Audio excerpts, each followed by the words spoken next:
Good evening and welcome. I'm Arian Mack. I'm a professor of psychology here at the New School for Social Research and the longtime editor of Social Research, the journal of the New School for Social Research since 1934.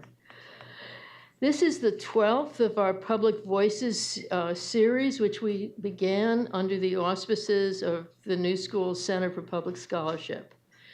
The Public Voices series, of which this is a part, began in 2012, and it has included many interesting events and speakers, and we try with it to address the most pressing issues of the day. We've been fortunate enough to have had such distinguished speakers as Russ Feingold, Steven Pinker, Barney Frank, Naomi Oreskes, and others.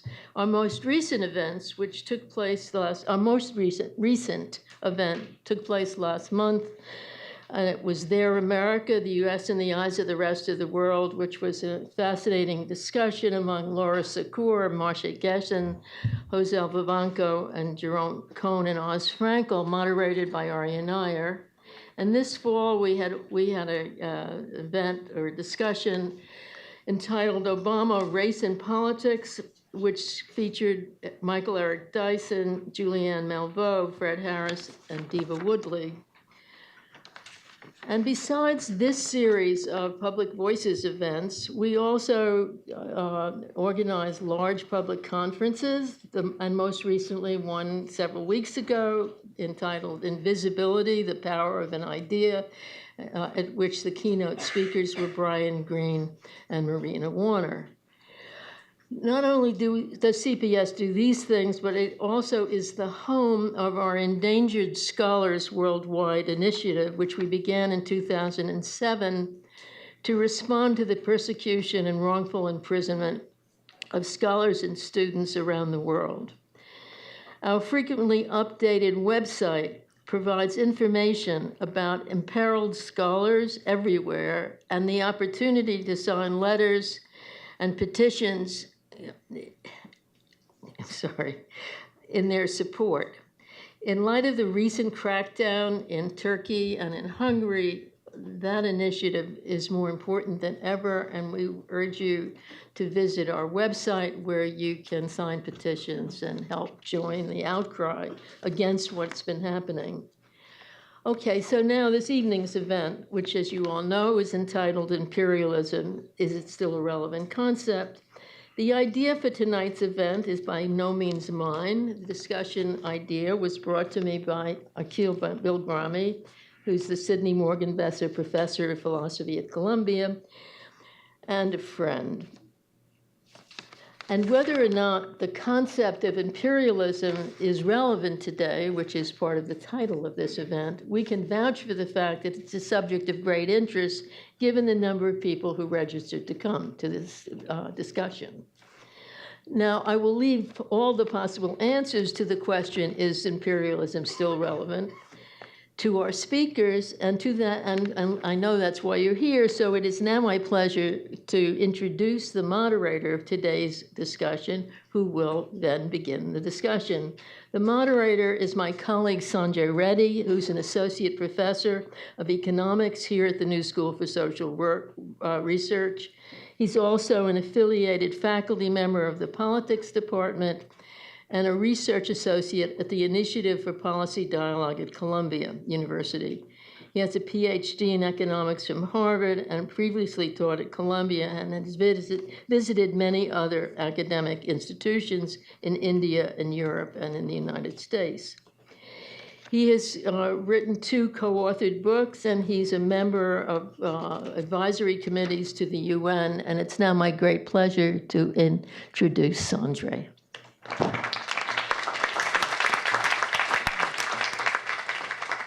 Thank you. Thank you so much, Arian. As Arian mentioned, this event was made possible by the background intervention of Akil Bilgrami, who has wanted to obscure himself, but I'm afraid there's a limit to how obscure he can be. So he's sitting in the front row, and not only did he bring the possibility of this event to our attention, but also, and very importantly, he has an analytical introduction, which I commend to you, to the book, which is the occasion of today's event, entitled A Theory of Imperialism by Utsa Patnaik and Prabhat Patnaik, just published by Columbia University Press. And I imagine there will be an opportunity for you to get a copy somehow, somewhere, if not here and now.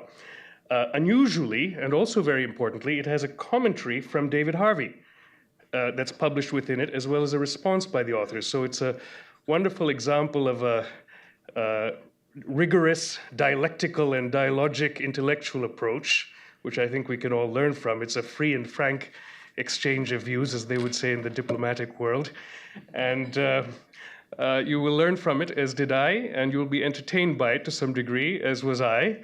And you will certainly find that there's a lot of heat as well as light. So please do read it. Now, when I arrived here, due to the vagaries of the New York City subway, unfortunately, I was just slightly delayed, about 1 or 2 minutes.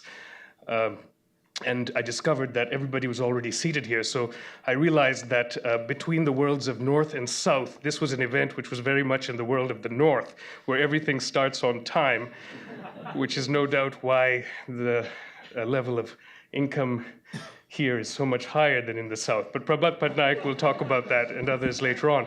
But at any rate, when I arrived, I was told by one of the zealous guardians of this event that it was full, and they were terribly sorry, but they'd have to refuse me admission.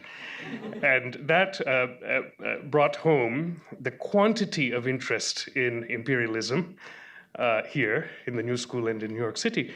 But I would also like to, I also hope that there will be a sufficient quality of interest that all of you will stay until 8 o'clock, which is when this event is going to end, to permit sufficient discussion. If you can't, there will be an opportunity for you to leave earlier, of course, after the main presentations. But I think this will be a sufficiently interesting event that many of you will, I hope, want to stay.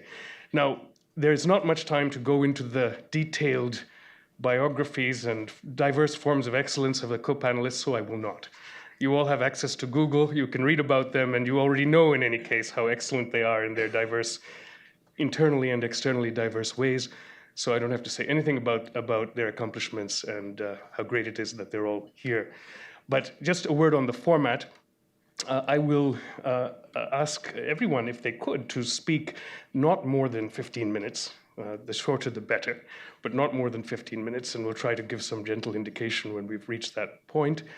We'll start with Prabhat and then have the respondents in alphabetical order of last name. I think that was what was originally, that's what I was originally told, but I see you're not.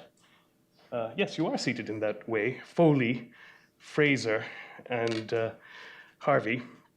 And if there's a little bit of time, I will say a word myself, because I do have views on the topic, in fact, rather pointed ones. But I will try and restrain myself from saying anything until and unless it's absolutely necessary. And then we'll give Prabhat a chance to respond, and then we will have general discussion.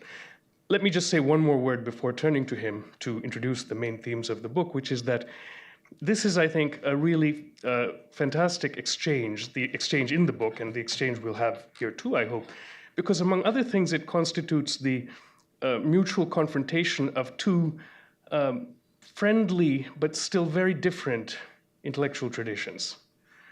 And in particular, the dialogue between Patnaik and Harvey, I would say, is a dialogue that, and I hope I'm not misrepresenting anyone or anything, reflects the different intellectual formations and political formations of people who come from North and South, though those are not the words used here. And the words used here are words that will be, or are among the matters that will be discussed this evening. So, without further ado, Prabhat. Thank you, Sanjay. I'm very grateful for this opportunity to speak on a subject as important as this and the fact that our book is being discussed.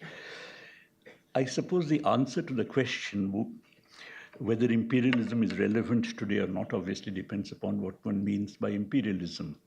I should make it very clear that I do not mean by imperialism one country or a set of countries oppressing another set of countries. I do not mean by imperialism the fact that some entity oppresses some other entity in a particularly intensified manner. I see it as a relationship which underlies capitalism and a relationship which has characterized capitalism for a very long time. In other words, I see imperialism as underlying the colonial phase of capitalism. I also see imperialism as underlying the contemporary phase of capitalism. Now, when we come to this relationship, almost everybody talks about or is aware of or discusses the role of oil in the relationship that exists between metropolitan capital and a lot of other outlying regions. But oil, as Alfred Marshall would have put it, is in fact just a leading species of a large genus. And it is this large genus that I really want to concentrate on, because otherwise, we would think of imperialism as basically a set of episodes, or at the most as something which characterizes the relationship with the Middle East, but not necessarily with people in general in the Third World. Now, to get at this relationship, therefore, I would like to first say that this large genus is one which arises from the fact that capitalism requires a number of commodities which basically have three characteristics. The first is that it cannot do without them. They're absolutely essential. The second is that it cannot produce them, either because their production is not possible here, or alternatively, their production, which is possible here, is insufficient for the requirements of capital. And that being the case, you find, therefore, that capitalism perforce has to rely upon supplies of these commodities, which are absolutely essential, from other places, from outside its frontiers, from the outlying regions. And again, when I say frontiers, I do not just mean frontiers in a geographical sense, but outside its social frontiers. And the third thing is that many of these commodities are subject to what economists call increasing supply price, namely that these are commodities in whose case, for any given level of money wages or money incomes of the producers, you find that as capital accumulates, you'd find that the cost of production or the cost of supplies of these commodities would go on increasing. The classic example of a thing like this, which we treat in our book, which I think is very important, is of course tropical and subtropical land. There are a large number of crops produced on tropical and subtropical land, which are required by capital, required as raw materials, required as foodstuffs, and so on, by capitalism. At the same time, these, by their very nature, cannot be produced within the confines of the boundaries of where capitalism developed or where capitalism predominantly resides even to this day. And that is so because either they are simply not producible, or alternatively, even if they're producible in certain seasons, they're not producible in other seasons, when for supplies of these you would have to rely upon imports from other places, particularly tropical and subtropical regions from where these commodities have to be obtained. And thirdly, these are commodities, even if they are producible here, of course, for additional, the domestic production is not sufficient. You'll have to rely upon outside supplies. And thirdly, as I said, these are commodities which are subject to increasing supply price. The amount of tropical and subtropical land that is available for producing these commodities is necessarily limited. It is true that you could have land augmenting investment and technical progress. Irrigation, for instance, which makes possible multiple, quadruple cropping. But on the other hand, many of these kinds of measures of land augmentation are measures that require substantial state involvement. You may recollect that Marx had said that countries like India traditionally had governments in which there were only three major ministries: the Ministry of Revenue, which means plundering from your own people; the Ministry of War, which means plundering from others; and the Ministry of Irrigation, which actually made possible this entire edifice of empires to survive, and of course on the basis of which Carl Wittfogel developed a whole theory of Oriental despotism, many of you will know. So the point is that this requires state involvement, and state involvement in the era of capitalism is typically frowned upon unless the state involvement is in favor of capital. So state involvement that would actually raise peasant production, peasant incomes, is something that capitalism typically opposes. And of course, it does so on the basis of principles of sound finance, on the basis of austerity, on the basis of various such things, which characterize the gold standard period, and they also characterize the contemporary period. Therefore, we have a situation where land augmentation is something which is rather limited. Secondly, you have a situation, therefore, when growing capital accumulation would really require pressure on this land if these commodities have to be obtained. And therefore, they can be obtained only at an increasing supply price. Now, this itself is not a new idea. David Ricardo talked about it. Keynes, in his Economic Consequences of the Peace, talked about it. So you have a situation where Ricardo, for instance, analyzed increasing supply price, which arose because of what he called diminishing returns, misleadingly.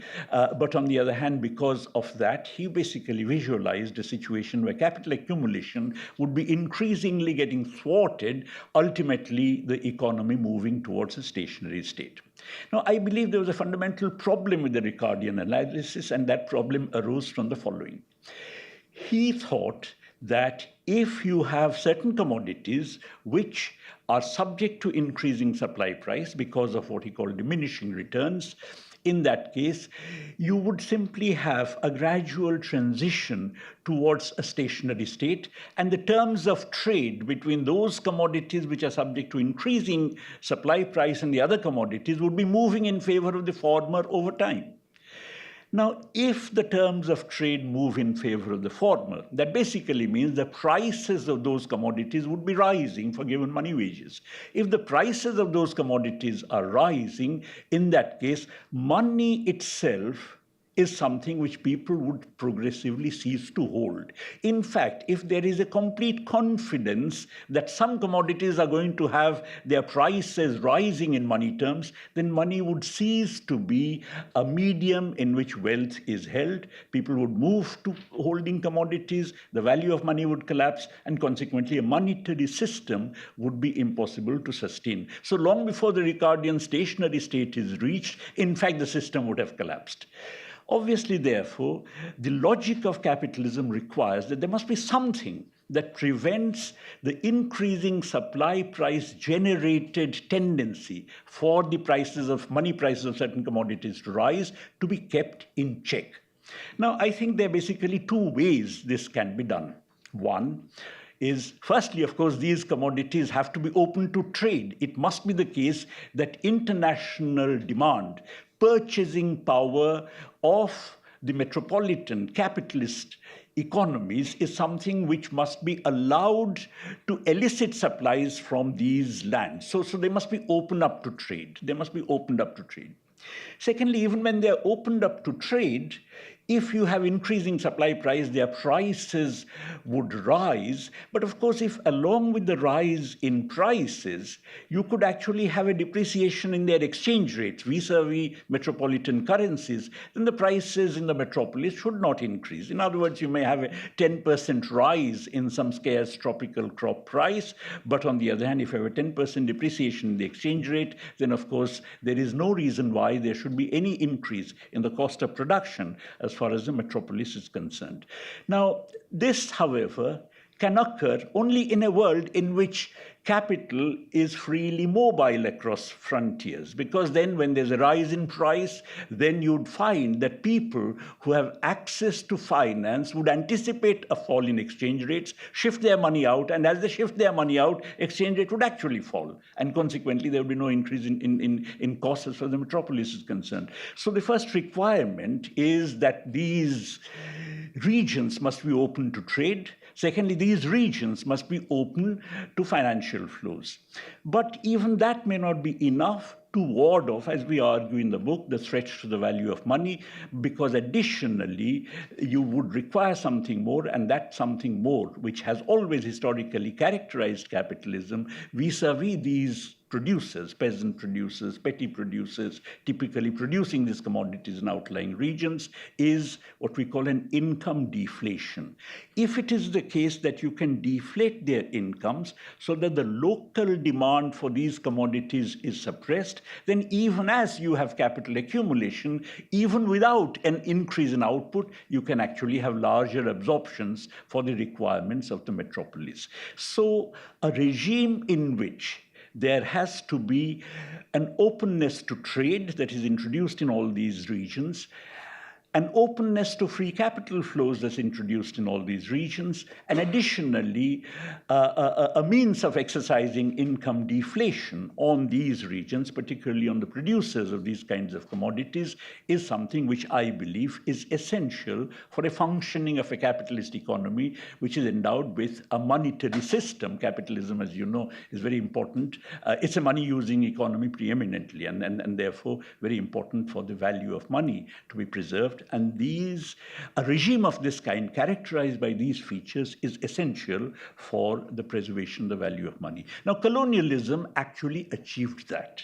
Colonialism achieved that because colonialism, on the one hand, meant the encroachment of metropolitan goods on a whole range of these economies, where petty producers were displaced and dispossessed. As a result, ipso facto, their incomes went down, so there was an income deflation. And what is more, colonialism achieved it also through a system of colonial taxes, which was then used to buy commodities for the metropolis and taken away gratis, because effectively those taxes were used to purchase the commodities and take them over to the metropolis.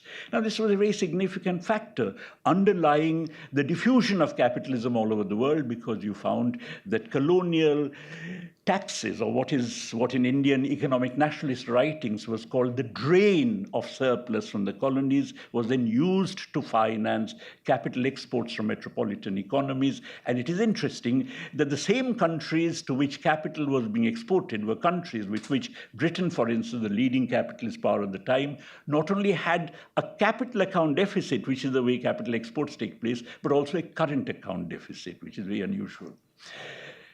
But even after colonialism was over, there was a period of dirigist economic regimes in much of the Third World, in which more or less is coterminous with the tropical and subtropical regions of the world, during which there was some difference. You had a situation, for instance, when income deflation was stopped, when you actually had land augmenting investment and technological progress introduced, the Green Revolution, spread of irrigation and so on, and therefore there was a substantial increase in peasant incomes. But interestingly, that actually came to an end around the early 1970s. How little this whole issue is understood of income deflation, or I should say, when that came to an end, then of course you had the development of a new kind of a regime, that regime being the regime of globalization with neoliberal economic policies, whose main role is to introduce exactly the same phenomena of openness to trade, openness to capital flows, and of course a domestic income deflation, which is imposed because of the pressure on the governments to cut back expenditures and so on. How little this essentiality of income deflation is understood in much of the economic literature is something which I shall illustrate by giving just one example. There is an article which was written by no less than Paul Krugman, who actually argued that, look, between 72 and 75, there was a rise in all these prices, but of course that was controlled because of increases in supplies. New lands came in, new oil things were found, etc. This would suggest that there was a supply adjustment. As a matter of fact, if you compare the period of 1980, let us say, triennium around 1980 with the triennium around 2000, taking the world as a whole, the world food grain output per capita declined. The world cereal output per capita declined. you would have thought that this decline would be associated with a rise in prices and therefore a shift in terms of trade in favor of, let's say, food grains. But during that period, the terms of trade between cereals and manufacturers declined for cereals by 46%. Now, obviously, therefore, there is a drastic income deflation that was being introduced. Of course, to some extent, that was reversed earlier this century, but once more, after around 2013, we once more have a remarkable drop as far as the terms of trade are concerned. But that's the story which I want to emphasize is precisely this, that we actually have now in place a regime which is familiar to us from the colonial days, which is reminiscent of the colonial regime.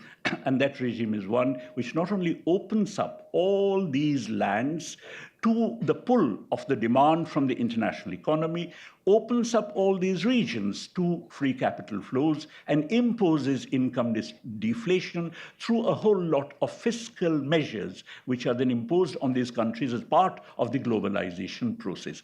I see imperialism as a relationship which arises and is sustained by regimes of that kind. And I see it as essential for sustaining the value of money. Now, the fact that capitalism today is much more complex than in the colonial period, the fact that you have this enormous architecture of finance which is superimposed on top of the earlier capitalism is something which, far from weakening my argument, should strengthen this argument, because when you have this enormous architecture of finance, preserving the value of money becomes extremely essential. In fact, there is a story in Hindu mythology where they believe that the entire world is sustained on the back of a turtle. Now, even if the world becomes larger, it still, according to that mythology, would be sustained on the back of the turtle, except that the turtle would be groaning more and more. That is exactly what is happening to large segments of the peasantry in large parts of the third world. In India, where I know 300,000 peasants have committed suicide over the last 15 years, and I believe the relationship of imperialism is essential for explaining that. Thank you.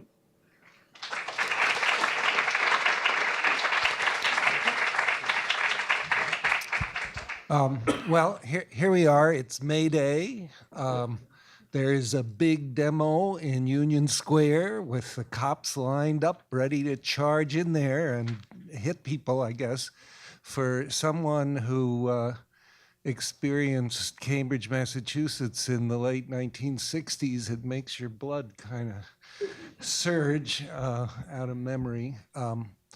One of the things about lasting a long time in life, which living for a while, which we know is not without its downsides, is that it, one of the positive things or upsides is that certain things start to have happened within my own living memory.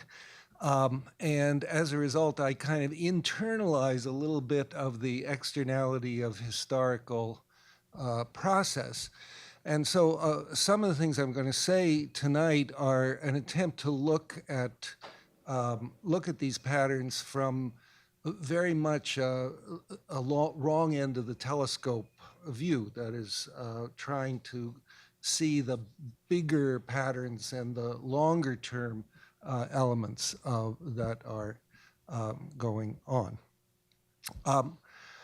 Okay, as far as imperialism goes, well, my life, all my life has been basically what I call the Imperial War in the United States. I mean, I was born in 1942, so the first dim historical recollection I have is of the Korean War. I mean, you can have different views about the Korean War, but the big event, informative event for my generation was the Vietnam War, which sure looked like an imperial war. In fact, it looked like a war largely to shore up the remnants of French colonialism in Indochina. And since then, we just seem, as far as my experience as an American goes, really hasn't stopped very much. I mean, sometimes it's more intense, sometimes it's less intense. It's a little like Orwell's 1984, that there's always the Imperial War going on. Sometimes it's in one place, sometimes it's in another place, sometimes it's going better, sometimes worse. Now, one of the things that has struck me about this pattern of imperial war is, first of all, that it's largely unsuccessful, has a huge amount of failure to it, which is quite an extraordinary thing given the disproportionate wealth and military power of the United States. We don't ever seem to be able to win these wars, and that suggests that we don't win these wars for the same reason that the engineers working on fusion energy never get the fusion energy going. It's because they're getting paid not to do it. And the Imperial War is not supposed to come to an end with a victory. It's exactly intended to just keep going along. Now, why does it keep going along? I mean, this is an aspect that is definitely a northern perspective. My observation is that the Imperial War is tremendously functional for the political stability of the metropolitan capitalist countries. And it has, as a result, become kind of institutionalized, almost like a fifth branch of government. In fact, people talk about the deep state or the national security state. We have this thing which actually, when I was born, was only embryonic. I mean, we didn't have a huge CIA. We didn't have a huge NSA listening to everybody's telephones. So it's become almost an institution, a political institution for, as far as I can see, for American politics.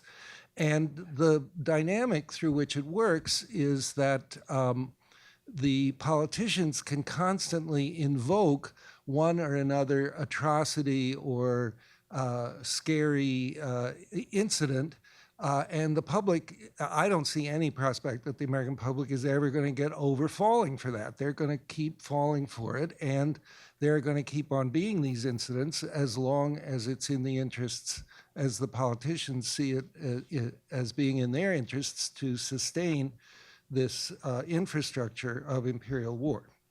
So in that sense, it seems to me that imperialism is a pretty necessary category or concept, but that's not exactly what Prabhat is talking about. And I was very struck in 2010 to read Prabhat's book called The Value of Money, and no, it's called The Value of Money, yeah. Because in it, he outlines the point of view that he so ably and lucidly summarized just now. I must say, though, if you really understood all the things that Prabhat said, you can pass a PhD oral exam, because he went over practically every topic that you could think of in economics: monetary theory, international trade theory, supply, price of production, and so forth. I mean, it's really an amazing synthesis of thought. And I was struck when I read Prabhat's that first book, and also this book that we are discussing tonight, which extends and carries that point of view forward. I was very struck because it, in a very specific way, told me that maybe this imperialist war, which seemed to me to be largely driven by domestic political forces, might have at least some kind of logic or functionalist logic on a broader world stage. And in particular, the way I summarize Prabhat's point of view is that the colonial phase of imperialism was based on what turned out to be a completely pointless idea, which was a division of labor in which the metropolitan capitalist countries would, in fact, use colonial empires as sources of raw material and, to some degree, cheap labor. And we know that that phase, which Lenin talks about in his book on imperialism, that phase of capitalist development came to this horrible, wrenching, long-term train crash from the First World War to the end of the Second World War, which managed to leave all the European capitalist countries completely wrecked and destroyed, and capitalism in the world in a very, very fragile state. Since then, we've had what we think of as the era of post-colonial or American imperialism or neo-colonialism, which is the water in which I think Prabhat swims as a fish. I mean, and his point that the early stages of neocolonialism involve some significant attempt on the part of the peripheral countries to organize themselves to control their own resources, has given way as of the 1970s, and just why that's true to what we now think of as neoliberal globalization. I think the burden of Prabhat's argument here about the relevance of imperialism is to say, look, this is a case where the clothes have changed, but the wolf is still under there. And the wolf is still the pattern of the division of labor, the colonial division of labor. It's still functional for metropolitan capitalism in this very interesting, Prabhat puts the emphasis on this very interesting angle of stabilization of money, of world money, which I think is something that hardly anyone but him and Utsa have really pursued, and I think it's something that I wish more people would think about, because I think it's a very interesting idea. So you have a pretty plausible idea, which is that in the post-colonial or neo-imperialist era, American imperialist era, these same economic and financial forces are operative, but operative in a different form, with a different aspect. I think it's pretty hard to argue with that. I think that anyone trying to seriously look, who's brave enough to try to look at world history and world patterns, it should take account of this point of view and take account of the extensive evidence that the Patnaiks bring to bear on this and the interpretation. On the other hand, it seems to me that there's also an onus on Prabhat to give a little bit more complete analysis of just what these changes were in the 1970s and 1980s that we think of as neoliberal globalization. We now have discovered, I mean, this is the way I would think of it, that globalization is the weapon of mass destruction for the traditional class struggle. If you look at what's happening in the US, you look at what's happening in Europe, you can see that there's just wrenching destruction to the traditional working classes of these countries as a result of this. Well, as Marxists, I think we got to take that into account too. I mean, what is that about? And how does that fit in with this ongoing pattern of stabilization or attempt to stabilize the monetary and financial institutions of global capitalism through the adjustment of incomes of poor petty commodity producers in the periphery? I think those things are very connected, and we really want to, if you're not going to understand what's happening in Trump's America or Le Pen's France unless we can put those pieces together like a kind of a jigsaw puzzle.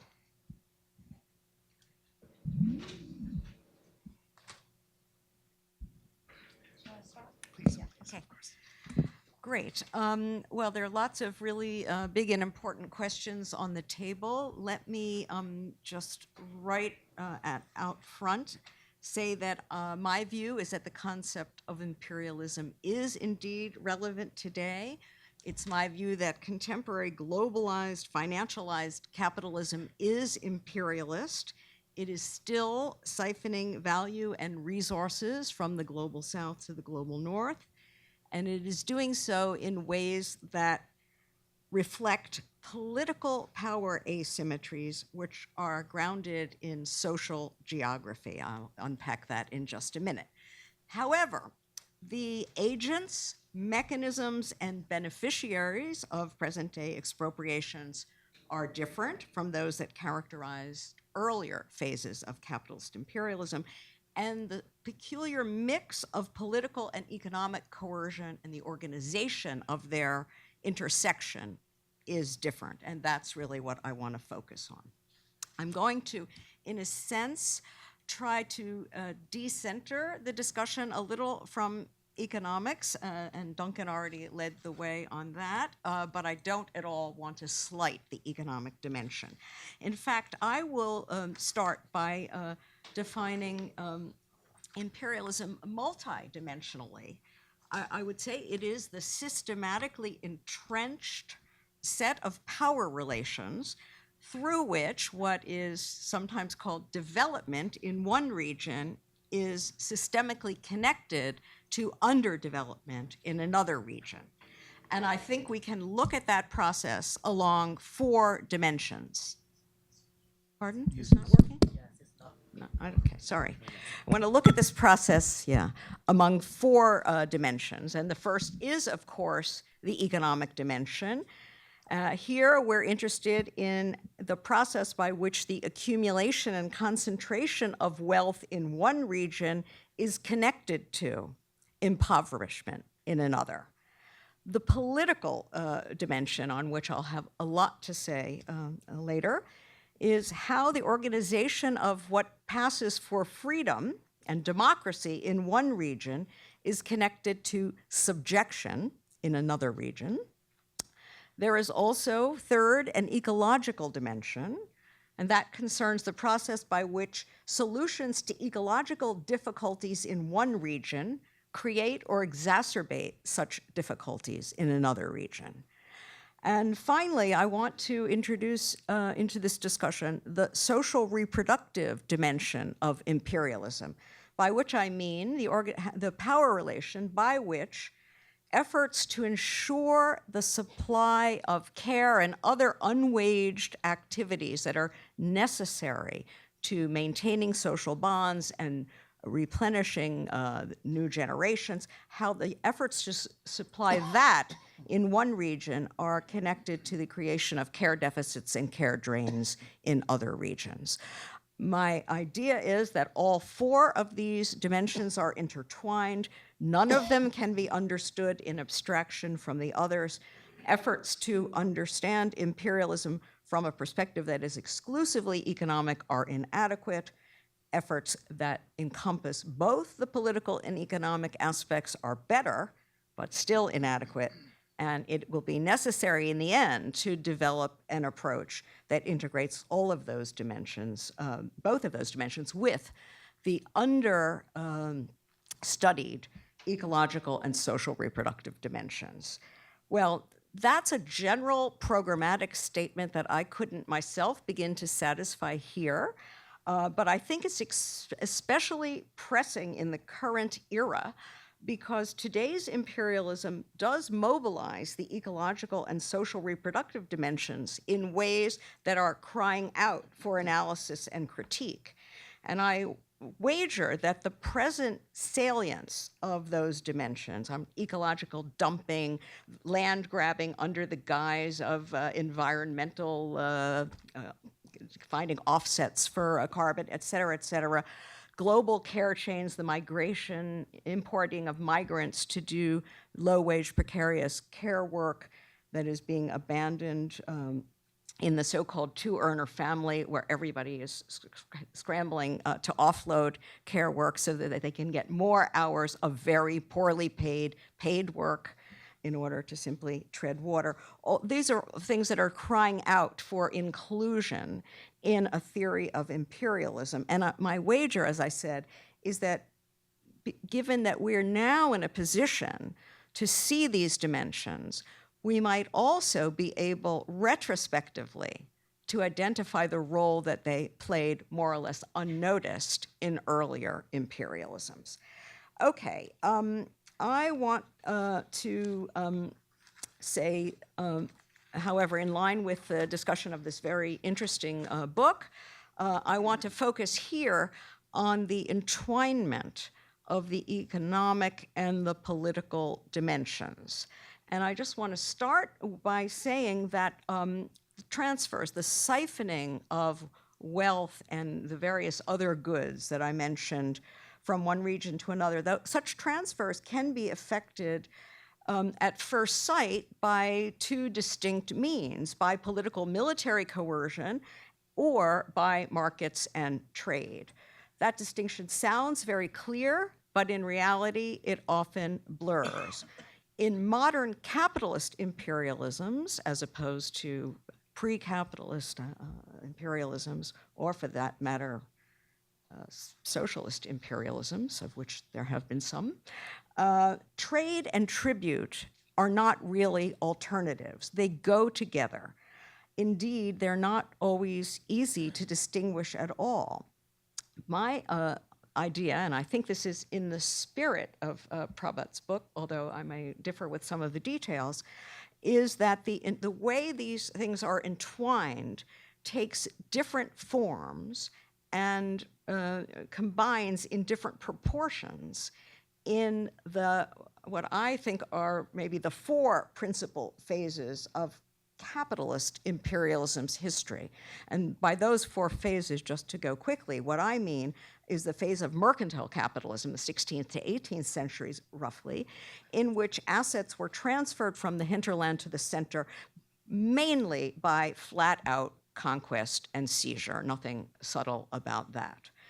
Then, secondly, we get the so-called liberal or laissez-faire industrial capitalism of the 19th century, where transfers are affected, it seems to me, by an increasingly integrated combination of direct colonial rule, political coercion, and forms of what are presented as free trade, including by the very specific mechanisms of drain that are very insightfully discussed in this book. I really commend it on that basis alone to understand how the British used a colonial taxation system in England to appropriate surplus production literally gratis.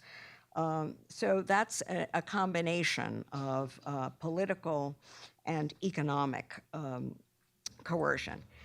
The third phase is the decolonialized, state-managed capitalism of the mid-20th century, in which the role of trade and market mechanisms vis-a-vis straight political coercion is increased, a slightly different balance of these things.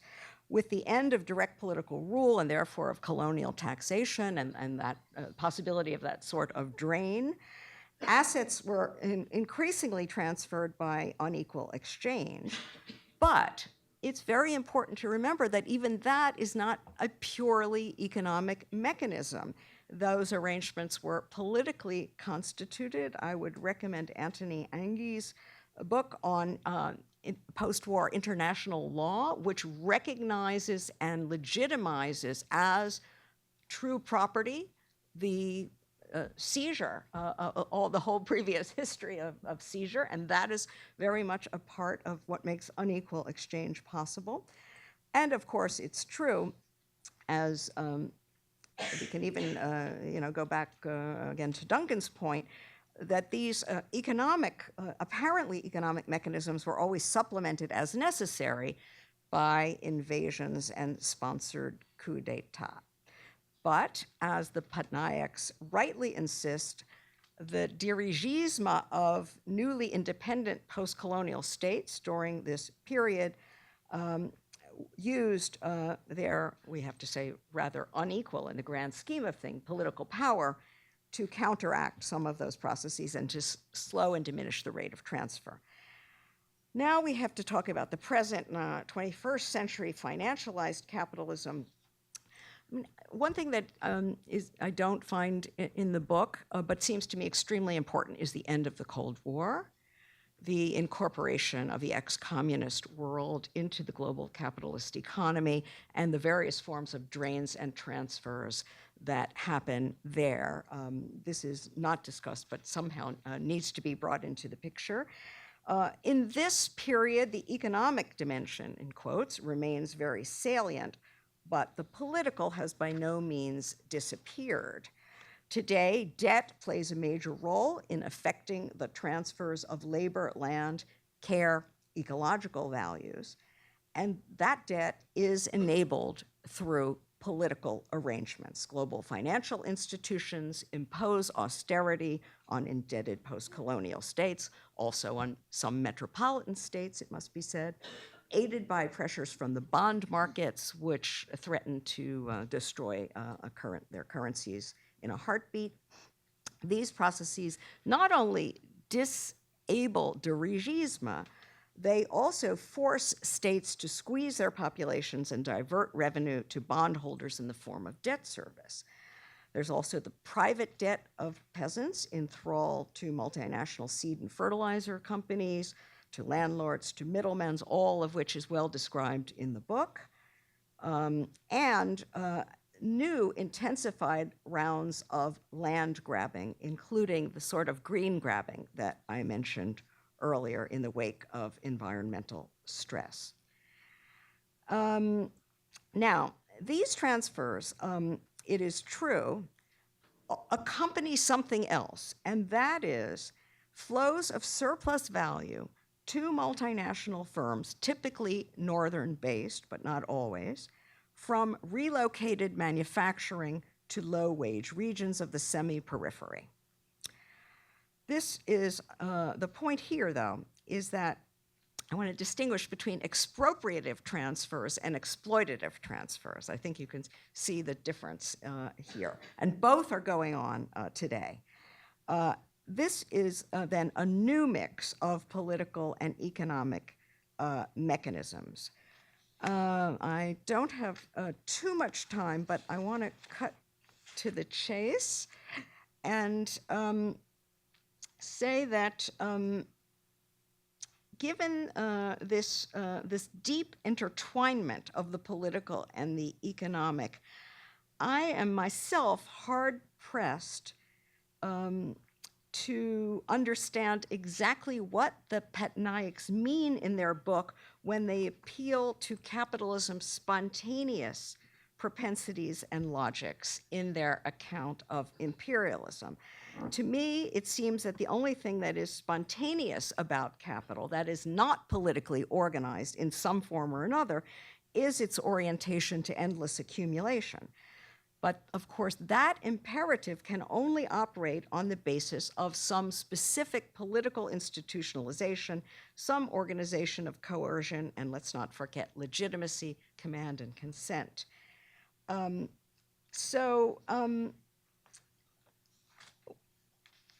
me skip all this other stuff I had here.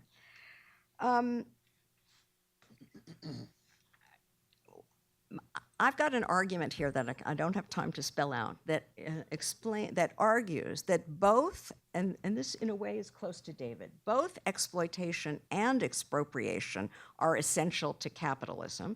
Historically, they have been understood, not entirely accurately, as quite separated, with exploitation in the core and, yes, and expropriation from the periphery. In fact, that dualism was always more complicated.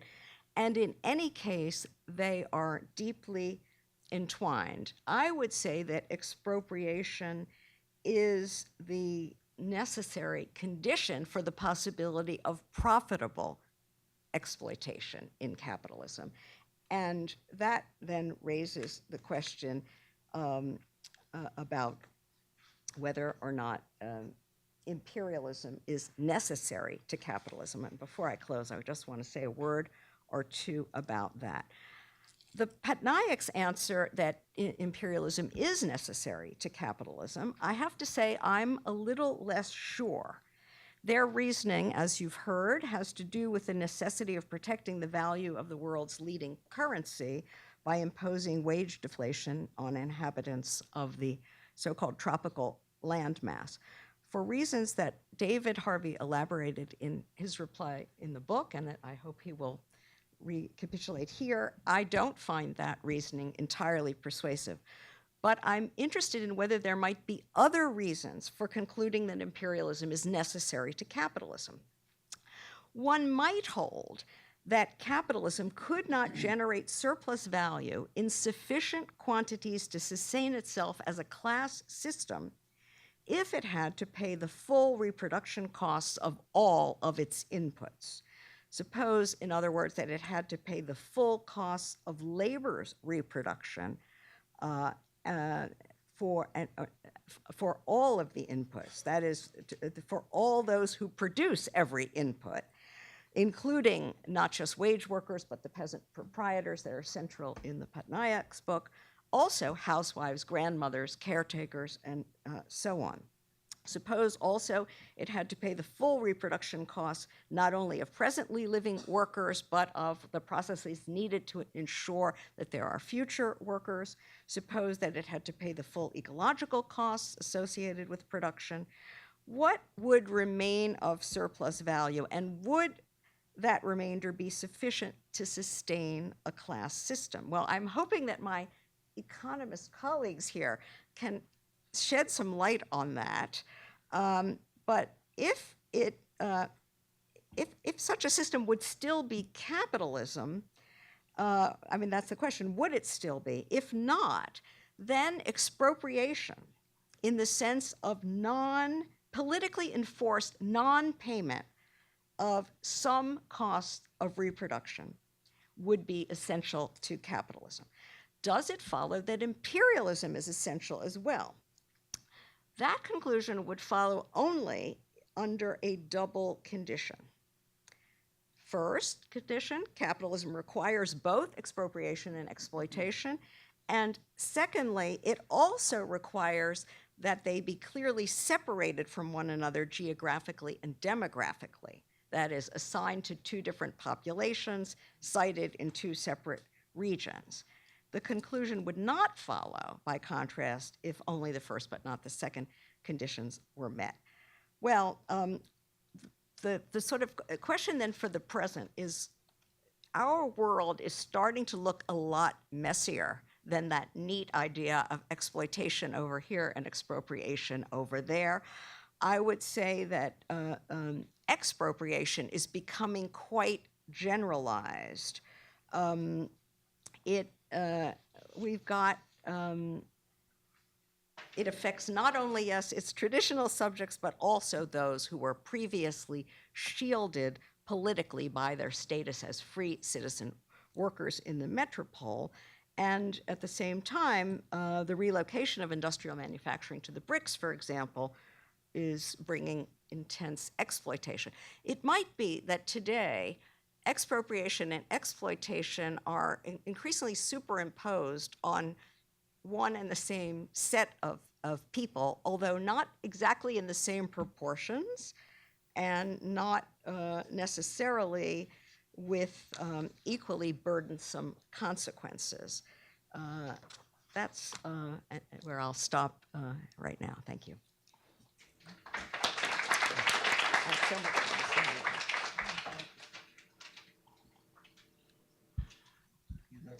Yeah, I have a lot of disagreements with Prabhat. This being a commercial occasion, I'm not going to talk about them, so you'll have to read the book and buy it. Except by now it's already freely available on a Russian website with PDF. So there's a certain bias in this, by the way, because the left always gets them free. The right actually buys them, and so publishers have the illusion that right-wing books are much more popular than left-wing books. My disagreements partly stem from the fact that I'm a geographer. And as a geographer, I'm interested in where things happen and where things go to, and the flows and intricate movements of capital in and around the world. When I used to teach a course on Intro to Geography to undergraduates, I used to begin with the question, where does your breakfast come from? And I used to take that, and after about 3 days of this, the students would get up and say, I didn't have breakfast this morning. Which, of course, is precisely my point, that they would starve without having actually that whole network of all sorts of flows coming from all over the world, millions of people involved in just putting something like a breakfast on your table. So where it comes from and where it goes to is, I think, terribly important. And I found Prabhat's book far too crude about things like that, far too general, and not asking, it seems to me, the very specific questions about where things happen. And just to give you a taste of that, his example of food grains that he used, well, one of the biggest producers and exporters of food grains in the world is the United States. And of course, agribusiness is highly subsidized. One of the main exporters of cotton in the world is the United States. And it's all very well to talk about the tropics and the subtropics, but part of the United States is in the subtropics. So orange juice actually gets exported from the United States. So when you have something like that happening, it seems to me that you can't sort of simply take a crop configuration like food grains and stick it on top of the world and say it's all due to that area and this kind of weights.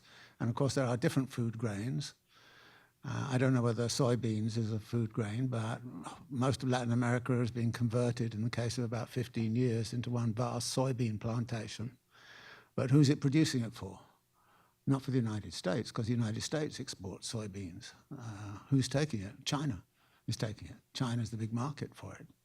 So is China an imperialist power? Is it extracting, these kinds of things? So I think these are the sorts of questions that immediately come to mind simply by looking at the geography of where something is produced and where it goes.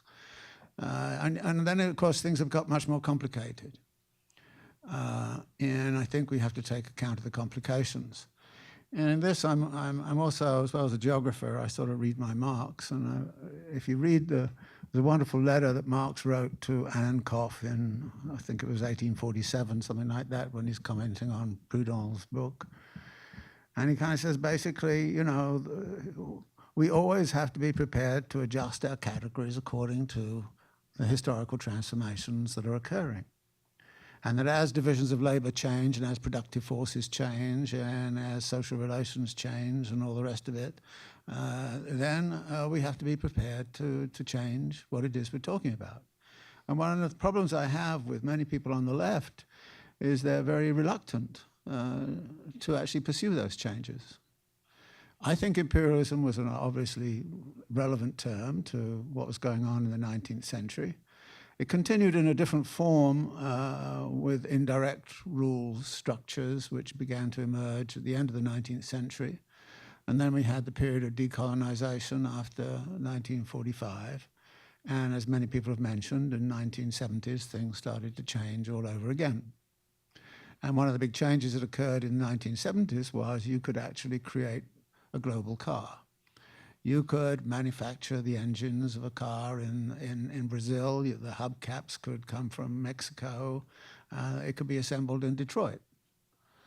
And actually, a lot of production processes have exactly that kind of character. Furthermore, it became more and more evident to me that where value is produced is not necessarily the same place where it's realized. For instance, I read the Financial Times, and it tells me that the profit rate on Foxconn in Shenzhen is 3%. The profit rate on Apple computers is 28%.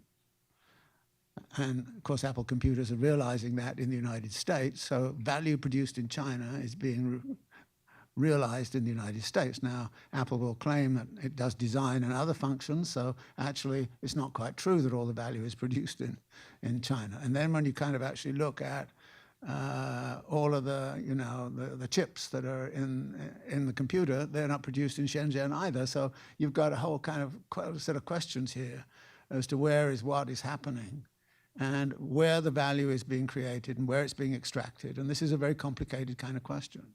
And I think particularly since the 1970s, it's become more and more complicated.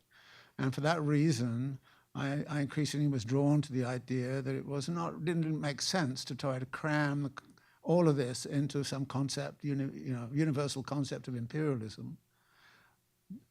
Unquestionably, there are redistributions of value going on, and they're geographical, but they're complicated, very complicated. And therefore, we have to come up with a new way of looking at it, and to simply put it into the straitjacket of imperialism was going to lose something.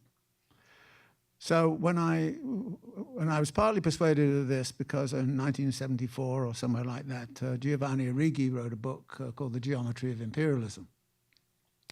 You would expect from its title that this would be about imperialism, and since I was a geographer and geography sort of go together, I was looking for great enlightenment of it, but actually it's mainly a book saying the concept of imperialism doesn't work.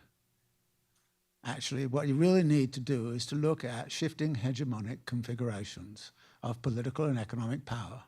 And they're unstable, and they're moving, and they're constantly in motion. And that to put some sort of fixed structural constraint on all of this is, in fact, a wrong thing to do. So what Giovanni then kind of says is, we've got to look at shifting hegemonies. So that who's the hegemonic power? And he didn't deny at the time that the United States could make the claim to be fairly hegemonic. But is it so hegemonic anymore? Let me tell you something that I read the other day, which actually quite shocked me. I knew in 2008, when Lehman Brothers went belly up, that the United States was not prepared. Again, my source is the Financial Times, great newspaper, the only one worth reading in my view. I understood from that the United States was extremely reluctant to let AIG, Fannie Mae, and Freddie Mac go bankrupt, because to do so would have destroyed all of the Chinese investment. And the Chinese would have been furious, to put it mildly, and this would be an authentic disaster for the United States at the time. It's now become apparent from all of the leaks we now get from everywhere that actually Russia proposed to China that they did a fast sale on all of their assets in all of those institutions and crash the whole global financial system. And that would have happened. There's no question about it. China and Russia owned 50% of the capital in those institutions, 50%. If you add Japan, you're up to 60 or 70%. But Russia was actively negotiating with China. The Chinese refused. Now, this is a moment when you're kind of saying, what does the concept of imperialism help you deal with that? It doesn't. But hegemonic games, yeah, that's what it's about. Who's hegemony? What is world money right now? It's a big question. Yeah, the dollar still seems to be it, but there are all these other kinds of things like market baskets of currencies and all the rest of it. And the global indebtedness question is getting kind of furious. I mean, the IMF the other day did a total thing on total global debt. And it turns out the total global debt is 225% of global GDP. 225%. Now, most people, if you'd said that, 40 years ago, people would say, holy shit, this is the end of the world, But the IMF puts it out and everybody goes, oh, well, I guess it's 225% of GDP. But, that was the kind of thing, if a nation had done that, 20 years ago, the IMF would have gone in and done a structural adjustment program on them immediately and said, you can't do this. It's got to have, something else has got to go on. So I didn't think with situations of this kind that, again, talking about these kinds of things, which are very, very important, and what's happening and who's borrowing from whom and who's carrying the debt and where are the bondholders and what are they doing? Well, yeah, those kinds of questions seem to me to be crucial to look at and to follow up in some detail. And I don't find the concept of imperialism, which has historically was useful, particularly useful in that situation. And actually, in the 1970s, I started to work with other concepts.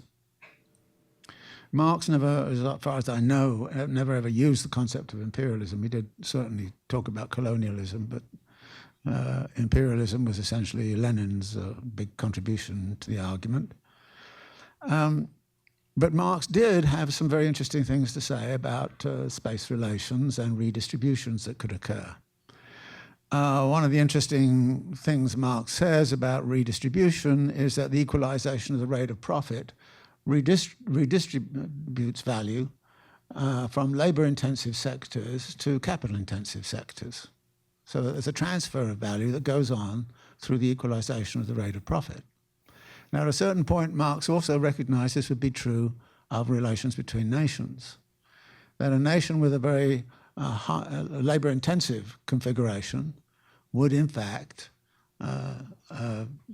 supplement or subsidize a nation with very capital-intensive configurations. Marx's rule in the third volume of Capital is that he calls it a system of capitalist communism. It's from each capitalist according to the labor they employ, and to each capital according to the capital they advance. And I think that also applies nationally. So Marx actually looks at that in a couple of places in Theories of Surplus Value and says, yeah, these redistributions are occurring.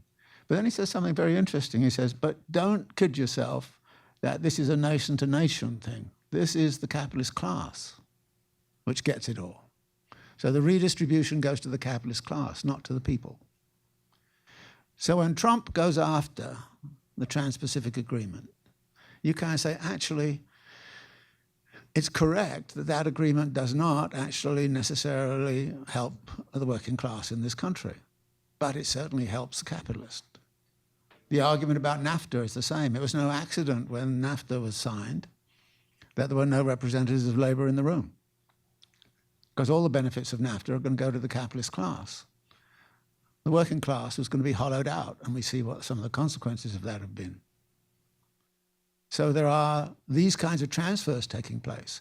And here there's a very interesting configuration emerging all around the world, which is that, for instance, in Germany, the headquarters of a company can be in Munich, but the production takes place in Poland.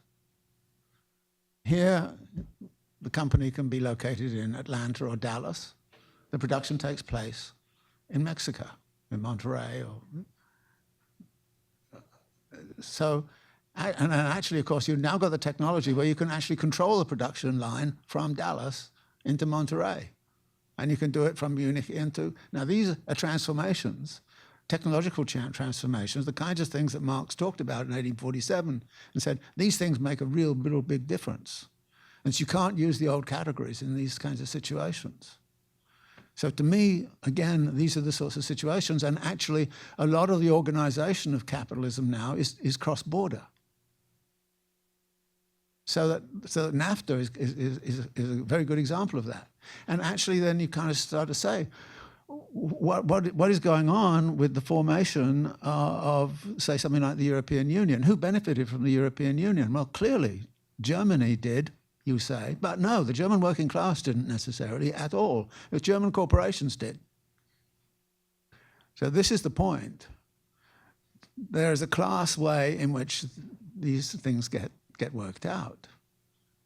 And if you start to sort of, again, I'm very, very concerned that we look very closely at the dynamics of this and what is happening with it.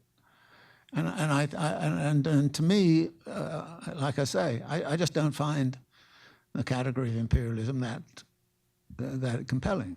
Now, that may sound odd to you because I wrote a book in 2003 called The New Imperialism.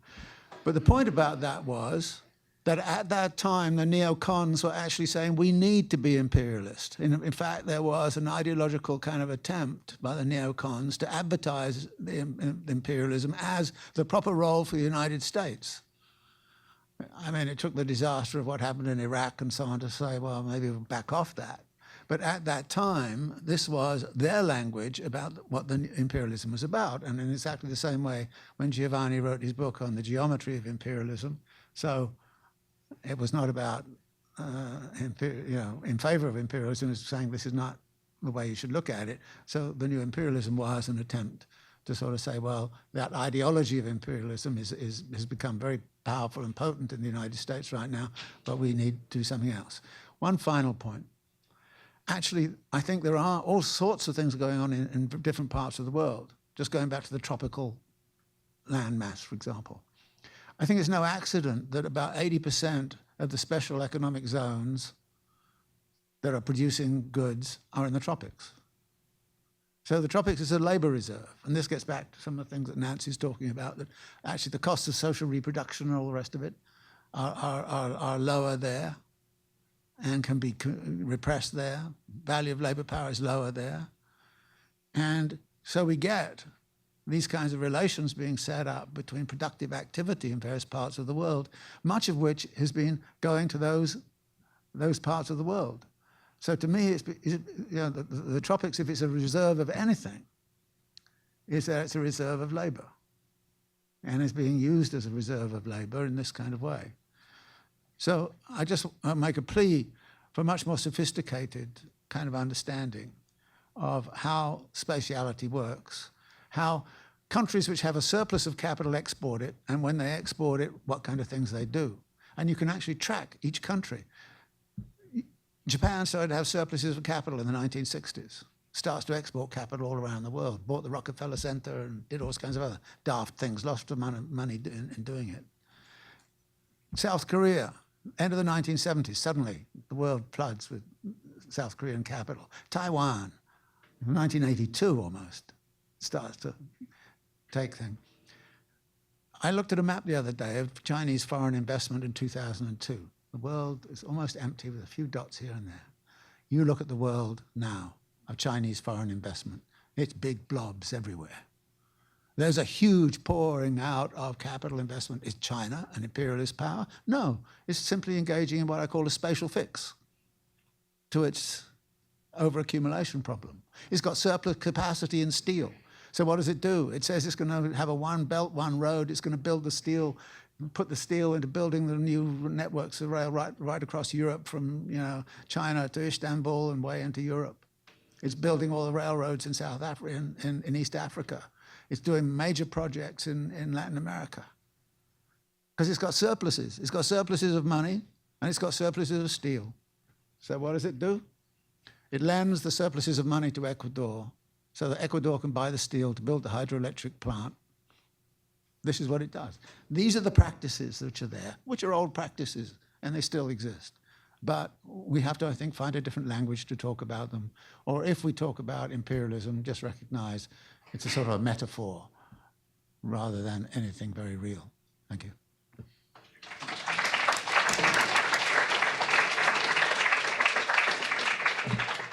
So I hope you feel that this was a good use of your May Day evening. I would like to give Prabhat as much time to respond as possible, as well as for there to be time for general discussion. So I'll make a very brief set of remarks and questions based upon the very rich contributions that have been made already, in part. One of my primary concerns when reading the text, and here I'm going to focus on the economic aspects, much as I am alive to and deeply appreciative of Nancy's insistence that we must take an integrated approach to understanding a phenomenon such as imperialism, which extends to the political, the economic, the social, and the cultural, something which Akhil Bilgrami also mentioned in his mentions in his foreword. One of the themes that, and questions which was very much in my mind, concerned that of mechanisms. As many of you are aware, a big part of the debate in the late 1970s and early 1980s in and around Marxism concerned the question of whether, and not just Marxism, social scientific explanation generally, concerned the question of whether it's enough to say that a system has a certain requirement or a certain need. in order to provide an explanation, or whether one has to do something beyond that in order for one to have provided an adequate explanation. And here I would pose as a question for Prabhat to answer whether he has something more to say than he said in the book about the mechanisms. Because what I have seen in the book is a repeated insistence that capitalism has a certain requirement, namely to maintain the value of money in the contemporary order, that's the US dollar in particular, by repressing the value of other things. And here he's referring especially to commodities which arise from the tropical zones of the world, though not exclusively, but primarily, and of course labor power.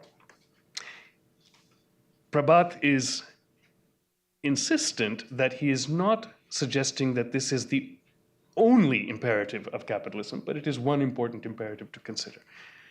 And he provides a series of examples, mainly historical, largely derived from the colonial experience, but also from the post-colonial experience, through which one might get some inkling of what those mechanisms are. But to my mind, there is an underspecification of the mechanisms, and I wonder whether he would speak more to that, or at least to bring to the surface what understanding he has of how it is that the imperative is realized. I mean, systems can have imperatives that are not adequately realized. And indeed, insofar as there are multiple imperatives, they may come into conflict with each other, which can give rise to the need for interventions by the state or other agencies, for example. And not to belabor the point, because there's much more there are issues that I'm sure all of you will bring up, which I don't have to talk about. But I would have liked to have also heard more about what are the degrees of freedom in the international system, which are available to countries. And of course, Arrighi was mentioned by Harvey. We know that there is one, at least, set of outstanding examples of late development, namely those in East Asia. And the question of to what extent and in what ways they managed to take advantage of degrees of freedom that were available within global capitalism, and to what extent those degrees of freedom remain available, is obviously a crucial one. Is it really a set of options or possibilities of escape that are closed off today? And if so, by what mechanisms? And obversely, what mechanisms did they take advantage of? Or how should we understand the theory in light of that? I'm very much aware also that in the Indian context, there has been a debate on poverty. And Utsa Patnaik, the co-author of the book, has been one of the important contributors to that debate. One of the issues that arises there is that although the calorie consumption of the Indian people appears to have decreased, the monetary value of their consumption appears simultaneously to have increased after adjustment using official price indices, even considerably. And that's a reason that by most estimates, poverty has fallen. Whether it has fallen dramatically or fallen to some degree is an open question, but by many estimates it has fallen. Utsa Patnaik is one of those who thinks that it has not fallen at all, it's increased. But that is, of course, because she is focused very much on calorie intake and not on the monetary value of consumption. There are, of course, other indicators as well, such as the diversity of the food basket, even if one is interested in nutrition alone. The fact, according to the National Sample Survey in India, and I offer this as one example, not because India is all important, but because Prabhat's argument and Utsa's argument concerns India. The consumption basket has become more diverse over time. People are consuming, it appears, for example, more dairy products, more eggs, fish, meat, and so on. Now, to what extent that's absolutely more or just relatively more is a question one would have to tease out by going into the data. I'm not sure that Utsa Patnaik has, but perhaps she has. This is just by way of suggesting my own concern that one might jump to too quickly to the idea that the mass of the people are absolutely worse off in India or indeed in the world as a whole on the basis of one statistic involving food grains. And that might obscure quite a lot. as you may know, food grains consumption has by and large been falling even in rich countries for other reasons perhaps, but it has been falling. So one has to, I think, have a composite picture which looks at the pattern of living standards generally in order to arrive at a view as to whether, in fact, the mass of people are being made absolutely worse off, and that this is in fact a consequence of a structural necessity of capitalism, which is, by the way, the thesis of the book. So I think there's much to discuss. My own view about imperialism would be that it is a reality, but it consists of plural mechanisms, and it operates in a contested space. And to some extent, it may be effect rather than cause of wealth and power. Because when wealth and power is concentrated, it is tempting to use it in ways that are economically advantageous by suppressing prices. To the extent that oil is an example that many people think of in this connection, I think it can indeed be thought of as having both an element of structural necessity and an element of the use of available power to advantage, given that it is, in fact, available. So let me leave it at that and invite Prabhat to respond. He will have, I hope, another chance to respond at the end of the remarks, at the end of the evening in about half an hour. So perhaps you could take 3 to 5 minutes now, or 10, 15 if you must, but that will really cut into our discussion. Thank you.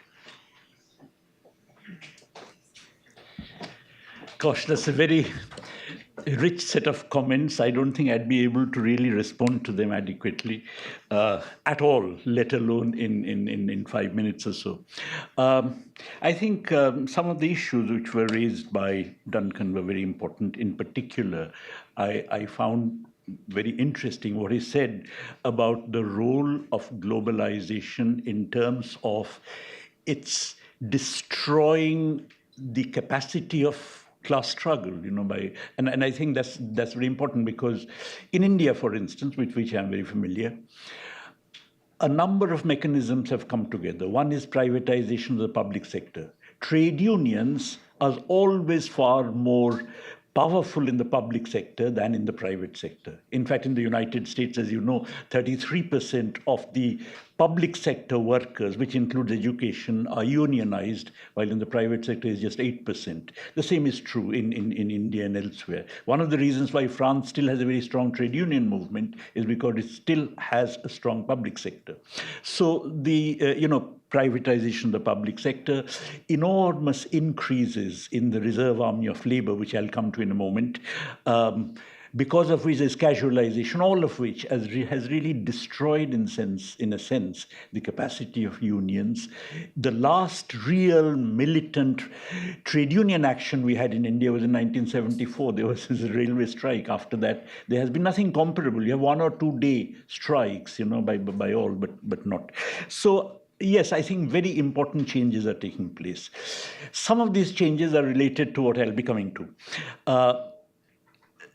Now, I think I'll come to Nancy's point in a moment, but I really don't understand what David Harvey's argument is. Of course, it is true that capitalism has been changing. Of course, it is true that there are lots of things happening. Of course, it is true that you have the nature of hegemony changing. Now, nobody's denying all that, but at the same time, I mean, it's also true that there's diffusion of activities from the United States to China to India and so on. But at the same time, what is also true is that there's a huge attack on the petty production peasant sector all over the world. Now, I'll come to Sanjay's point about whether it has led to absolute immiserization, but the fact is that there is a huge agrarian crisis. Now, why is it that precisely in the period of globalization, when you have this diffusion of activities and so on, instead of this actually giving rise to some kind of capitalist development that absorbs relative surplus, that let's say absorbs the reserve army of labor, you actually have a huge agrarian crisis that is increasing the reserve army of labor. Now that, in a sense, is the kind of question which I'm interested in, and that's what the book is trying to raise. And to the extent there is this agrarian crisis, I think it also acts to, lots of peasants have left their land. They come to the towns in search of jobs which are not non-existent. And this increase in the reserve army is one of the reasons why the capacity of unions, for instance, and so on, to be militant is something which is impaired greatly. I think Nancy's distinction between exploitation and expropriation is extremely important. In fact, the whole point about imperialism is that it was associated traditionally with expropriation, that quite apart from the exploitation, the extraction of surplus value from production, you also had this expropriation from the petty production and other sectors, the outlying regions outside of the capitalist sector. Now, that is precisely the phenomenon which I believe is going on today, which is why I think David's example about the shift of surplus value from, let's say, labor-intensive to capital-intensive, or, whatever means of production-intensive, or a higher organic composition of capital activities, is something which takes place within the domain of exploitation. But in addition to that, there is this whole business of expropriation. Marx talked about it in his writings on colonialism. He actually talked about the drain. He says what the British take away without any quid pro quo. So the point is that it is the expropriation aspect that imperialism is concerned with. I don't disagree with David about the enormous numbers of changes and their importance, of course, in analyzing capitalism. But I want to say that nonetheless, this expropriation is important. Now, Nancy is right that expropriation occurs not only vis-a-vis the peasants, petty producers, occurs also vis-a-vis the housewives and so on. Just 2 points I want to make. The first is that I think there's a dynamics whereby the expropriation tends to increase because of the increasing supply price. That is the argument I was trying to put forward. And the second point is that, of course, we find that because of this, when you have an increasing supply price, you can have an increase in the intensity of expropriation across the board. But certainly, that may well be happening, but there is visible evidence of an increase in expropriation, which is manifested in terms of an agrarian crisis all over the world. It's not just India and so on. The Chinese have become more conscious about it. In China, as you know, exactly the same thing was going on until they started, this towards a socialist countryside and so on. There has been a shift in Chinese official policy towards agriculture, which may have brought about a bit of a change. We don't even know how much of a change. But even in China, there was a decline in food grain consumption till about 2004. There has been some kind of increase after that. But this is a general phenomenon. And I think it's this general phenomenon that actually stimulated us to examine and write this book, because this is the phenomenon which had characterized colonialism. That was also a period in which there was an acute agrarian crisis, prolonged, worsening conditions of peasant production, output falling per head, and so on. Now, it is this which I believe is ignored in the official literature, at least in official economic literature. For instance, most of you who are students of economics would have read about something called the agricultural revolution that preceded the Industrial Revolution and is supposed to have, as it were, laid the ground for it. Do you know, during the so-called agricultural revolution, per capita corn output in Britain actually fell? So you have a real miasma of concepts which tend to hide the fact that really there was massive expropriation going on, which is why we actually wrote this book. As far as this food grain business is concerned, maybe we'll talk it out later. Thank you.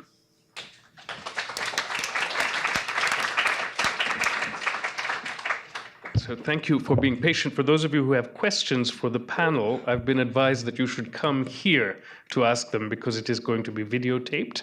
So if there is anyone who would like to ask a question, please do come up, and you could, of course, form a line in the aisle if there's a happy circumstance that we have more than one person. Please.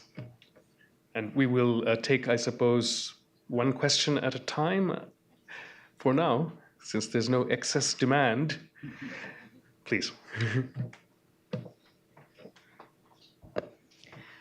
With such a wonderful panel, it's hard to have only one question, but I'm intrigued by David Harvey's mention of what is commonly called global value chains and the redistribution of value added versus value realized.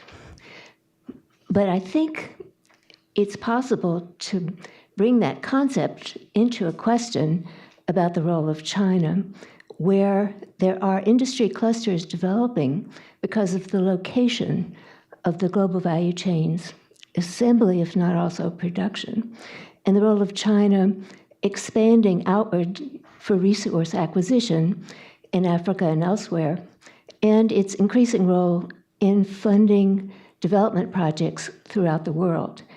And Howard French has a recent book about China's historic hegemonic ambitions. So I'm wondering if the concept of imperialism is still alive, but it's just a different country now. And perhaps Origi would also agree with this. So if any of the members of the panel would like to respond on the general theme and or to respond to Prabhat's response at this stage, they're most welcome. Any takers? Duncan, you look... Could I? No, please. It's really for David, but I would, while he's thinking, I'm wondering if I could sort of turn it to Prabhat and ask why must it be the case that only states governing the tropical landmass countries can undertake land augmentation? Why isn't the Chinese funding of the railroads in East Africa a land augmentation project? Why can't private FDI on a large scale do that? It seems to me that you somehow assume that it had to be states, and if that's not the case, then there's a problem maybe with one part of the argument. Yeah, on the again, you see, it's if you start to ask who's doing what where. For instance, if you're interested in extractivism in Latin America, you'll pretty soon come up with the Canadians, and they're right in the middle of it all. If you sort of say who are the main operators in the Zambian copper belt, the two largest corporations, one is Indian and the other is Chinese. So are we talking about Indian imperialism and Chinese imperialism and Canadian imperialism and Luxembourg's imperialism and all the rest of it? This is where the concept doesn't make doesn't make sense to me in that form. There are processes which are described in the analysis of the imperialisms of the 19th and 20th century, which are alive and well and that therefore can be learned from, and those processes, like, for example, the way Britain lent money to Argentina to build the railroads that actually fostered the demand for British steel and all of that. This is what the Chinese are doing with Ecuador. Ecuador ran out of money and borrowed money. So Ecuador's building big hydroelectric plants, and it's Chinese steel, Chinese generators, and all the rest of it. So that game has been going on for a very, very long time, and you can say this is a practice which is very, very traditional. But then that comes back to the issue of who has the surpluses that they don't know what to do with, and when did China get to a point where it largely absorbed surpluses? And by the way, this is the other thing. When you're talking about imperialism, it's nearly always about between nation states. But there's a lot of internal geographical redistributions going on. I mean, in other words, I would also want to say I'm interested in uneven geographical development within the United States, for example. Or if you look at something like the euro and the uneven geographical development of what's happening to Greece, versus Germany, you've got some extractions of value going on there. Now, we're going to say that's an imperialist configuration? No, it's a transfer of value. And I think that value transfers, geographical and all the rest of it, have to be looked at in terms of their quantity and their scale. The thing about the Chinese thing is there's such a massive scale. Internally and externally. I mean, China has consumed half of the world's cement, half of the world's steel, more than half of the world's copper, nearly half of all of the world's mineral resources since 2008. I mean, so you can't analyze much of what's going on in the world without looking at this huge demand. And I mentioned there the demand for soybeans coming out of China. and the revolution that's gone on in China. I mean, and just to give you the piece of data that always blows my mind, between 2011 2013, China consumed 45% more cement than the United States consumed in 100 years. Okay, so this is a sort of enormous kind of transformation that's going on, and I don't think we can say, oh, let's fit it into some box called imperialism. This is a kind of radical transformation. Urbanization is going on at a huge rate. Flows of investment between capital cities. Every city I go to, there's a huge investment going on in terms of property, but it's luxury condominiums and spectacular, everywhere. And you kind of say, what's going on? Why globally are we building cities for people to invest in and not cities for people to live in? So in this city, we have a crisis of affordable housing and huge amounts of construction going on in terms of luxury condominiums and the rest of it. So all those things are going on. Just one point you mentioned, which I think is very, very important. It's clear that one of the themes, which I think you do get at, but I think you get at it in the wrong way, if you don't mind me saying so, but is yes, the destruction of the economic basis of agrarian life. But this is going on not only in India, it's going on in Brazil, it's going on throughout Africa, it's going on everywhere. It's connected to what Nancy was talking about of land grabs and all the rest of it. So that is indeed a huge, huge process. And if you just wrote about that, I'd be fine. I mean, no problem. It's just that somehow or other everything is then locked into this concept of imperialism that doesn't for me work. Do Duncan and Prabhat have anything to say on global value chains at this point, or we could take another question? Okay, please. And if you feel comfortable introducing yourself, please do that as well. Hi. I have a feeling that you're going to be repeating yourself just a bit because you kind of touched on certain things.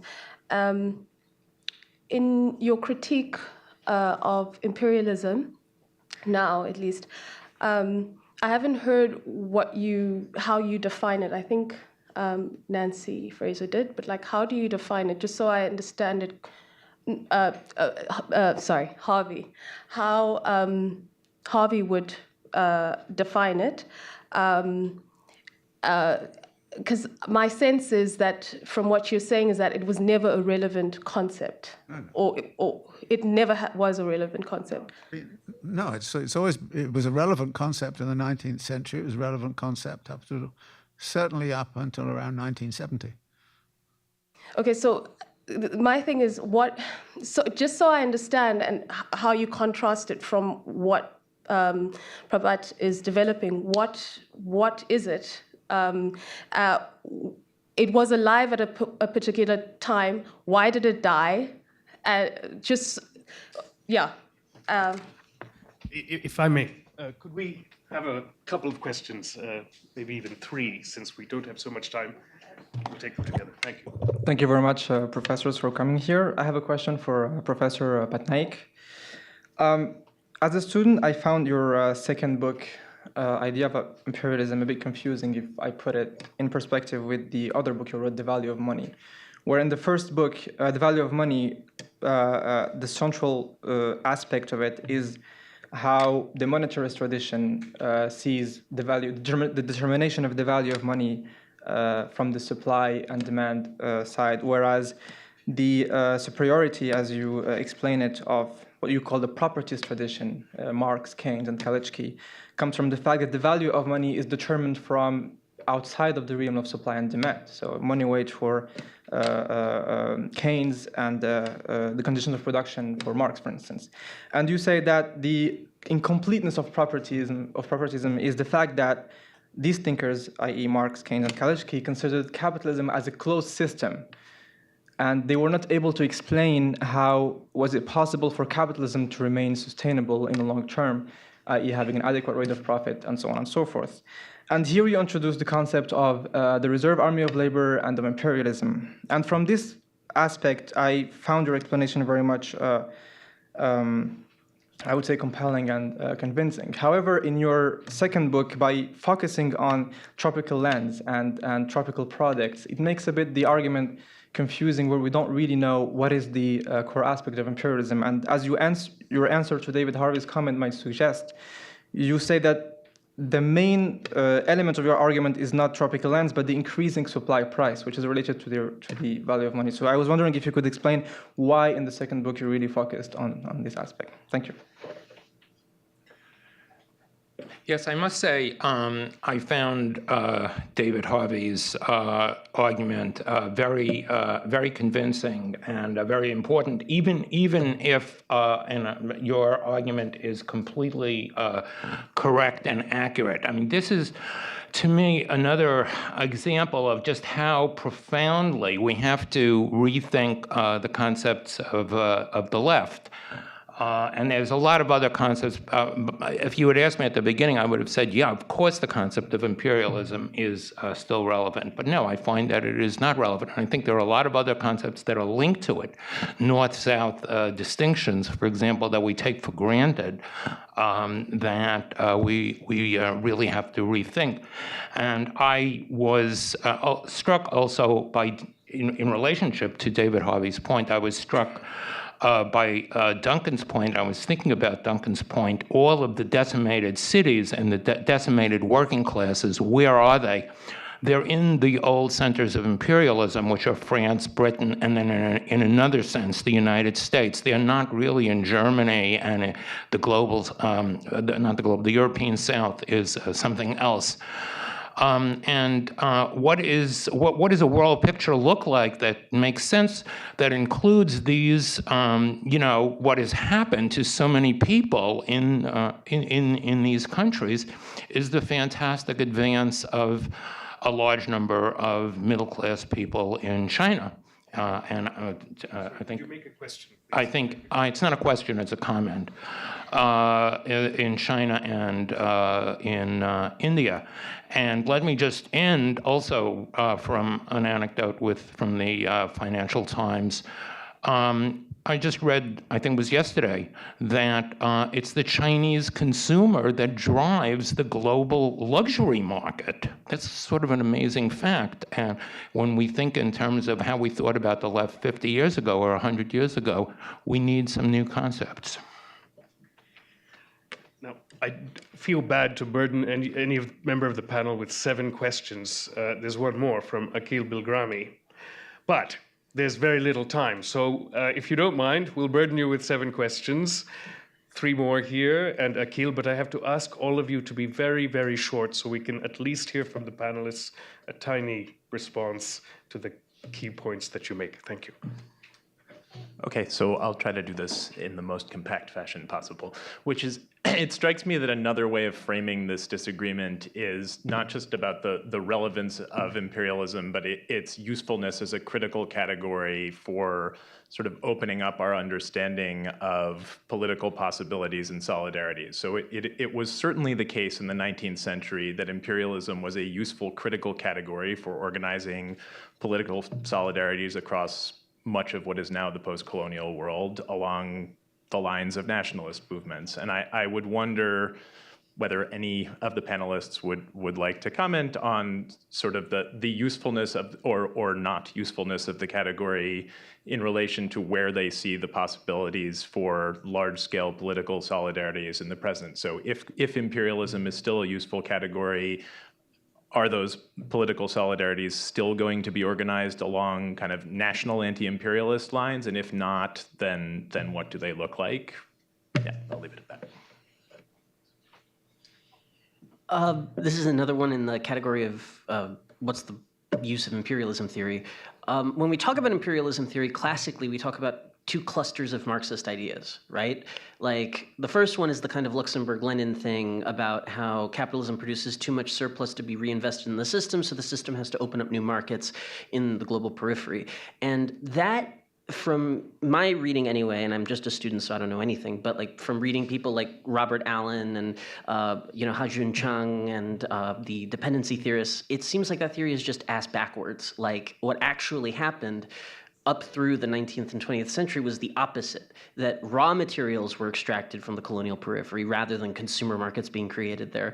And they were used to feed the economies of the rich countries the industrialized rich countries that actively prevented everybody else from industrializing until, as Professor Harvey said, in the 70s when that started to change.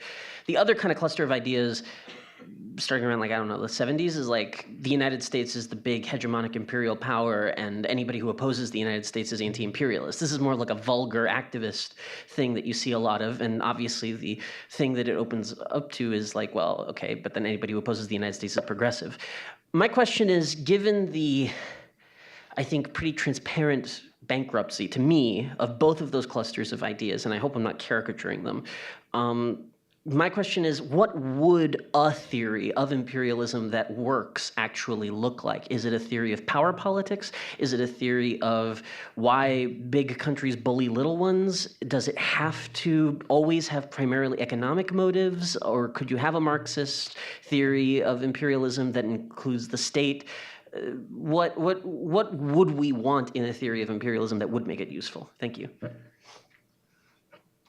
I'll also try to make it very short. So the question would basically be to David Harvey, and if taking into account the concept of unequal ecological exchange, so per capita energy consumption or per capita carbon emissions, which are geographically very concentrated in zones traditionally associated with northern imperialism, change the picture and then make the category as relevant today, if not more relevant today, than in the 1970s.